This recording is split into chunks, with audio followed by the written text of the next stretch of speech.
సకల దేవతా స్వరూపుడు శ్రీ షిరిడి సాయినాథ్ మహారాజ్ గారి పాదారవిందాలకు శిరస్సు వంచి నమస్కరించుకుంటూ గతంలో ఖండయోగము అనేటువంటి అంశాన్ని గురించి చెప్పుకోవడం జరిగింది.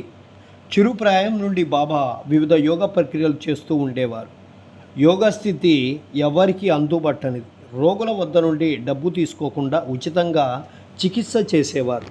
ఎందరో పేదలకు వ్యధార్థులు వారి అనుగ్రహం వల్ల స్వస్థత పొందేవాళ్ళు. నిస్వార్థంగా వారు చేయు సత్కార్యముల వల్లనే వారికి గొప్ప కీర్తి వచ్చింది. బాబా తమ సొంతం కొరకు ఏమీ చేయక ఇతరుల మేలు కొరకే ఎల్లప్పుడూ పాటుపడుతూ ఉండేవాడు. ఒక్కొక్కప్పుడు ఇతరుల వ్యాధిని తమపై వేసుకొని ఆ బాధను తాను అనుభవించేవారు. బాబా సర్వాంతర్యామిత్వము కారుణ్యం. 1910 సంవత్సరంలో ధనత్రయోదశి దీపావళి పండుగ ముందు రోజు బాబా దుని వద్ద కూర్చొని చలి కాచుకుంటూ దునిలో కర్రలు చూస్తూ ఉండేవాడు.